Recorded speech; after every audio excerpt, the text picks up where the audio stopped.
Panthère Bleue présente. Un garçon de 11 ans découvre une petite fille enterrée vivante dans le sable. Voici ce qui lui est arrivé.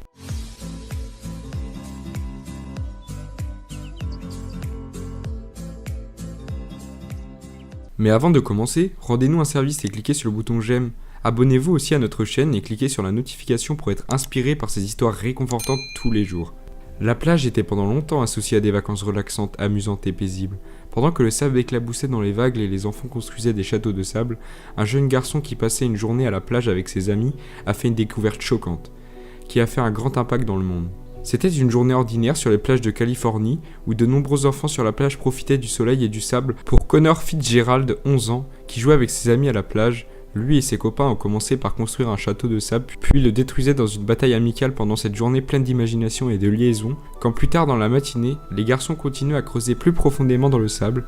Le but est de réussir à creuser la fosse la plus profonde avec l'aide des mains et des pelles en plastique, afin de gagner. Les garçons ont tous participé au concours, chacun essayant de surpasser les autres et de creuser le trou le plus profond possible. Pendant ce même temps, Connor creusait son trou en essayant avec un grand effort dans le but de gagner le défi. Alors qu'il creusait de plus en plus profond, sa main droite a soudainement frappé quelque chose de bizarre. C'est ainsi qu'il continue à creuser dans cette direction, jusqu'à ce qu'il se rende compte que ce qu'il avait trouvé dans le sable était un sac. C'est ainsi qu'il continuait par creuser tout autour du sac afin de pouvoir l'attraper et le tirer vers le haut. Mais ce à quoi Connor ne s'attendait pas, c'est que le sac était toujours attaché à son propriétaire. Choqué, Connor continuait à creuser et trouva une petite fille enterrée sous le sable. Immédiatement, il se mit à chercher un adulte pour obtenir de l'aide, mais malheureusement, aucun adulte n'était à proximité. Au lieu de paniquer, Connor réalisa qu'il n'y avait pas de temps à perdre. Il commença frénétiquement à déterrer plus de sable autour du corps de la petite fille en commençant par la tête. La jeune fille a ensuite soigneusement traîné son corps hors du trou et semblait inconsciente. Le sable couvrait tout son visage, y compris son nez et sa bouche. Connor savait que c'était une situation qui exigeait une action rapide et qu'il était le seul aux alentours à pouvoir sauver la fille. Il n'a fallu que quelques secondes pour que Connor ne mette en action. Il se souvient d'un épisode de NCIS, une émission de télévision où un personnage effectue la RCR sur un autre. Immédiatement, il a commencé la même procédure sur la fille, en conduisant des compressions thoraciques successives, tout en inclinant la tête en arrière et soulevant son menton et en soufflant dans sa bouche. Pendant que Connor continuait le cycle de RCR, un couple qui marchait sur la plage, qui par chance étaient les parents de la jeune fille et la cherchait, a directement appelé le 911.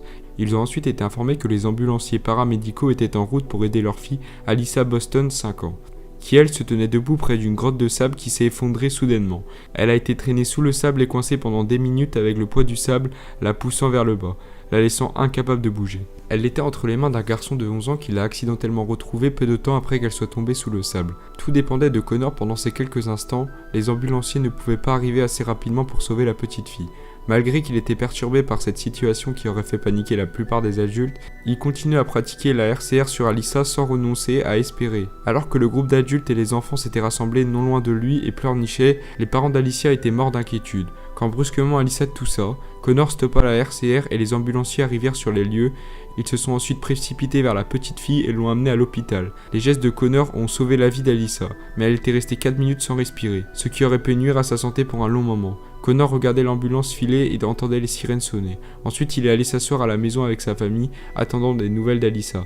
Heureusement, plus tard dans la nuit, il reçut des nouvelles qu'elle s'est rétablie complètement sans dommage permanent à sa santé. Quand elle se réveille à l'hôpital, ses premiers mots ont été « Je me sens mieux », en ayant une pensée pour Connor qui avait sauvé sa vie. Le père de Connor annonça avec fierté « Je suis heureux de ce que mon fils a pu réaliser, même s'il n'y avait pas de parents autour, et de sa décision très rapide. » Connor aurait pu laisser l'émotion de la situation l'affecter, mais son comportement calme et sa concentration intense, ainsi que ses connaissances de CPR, lui ont permis de sauver la vie d'Alyssa. Il était présent au bon endroit au bon moment pour éviter ce qui aurait pu être une tragédie. Cette histoire était une démonstration du courage d'un jeune garçon sans aucune assistance d'adulte. Il a fait une bonne chose en aidant une petite fille en difficulté. Si Connor devenait l'exemple de la prochaine génération, alors nous sommes entre de bonnes mains. Merci d'avoir regardé cette vidéo et assurez-vous d'être abonné à la chaîne et appuyez sur l'une des deux vidéos sur votre écran pour une autre histoire incroyable.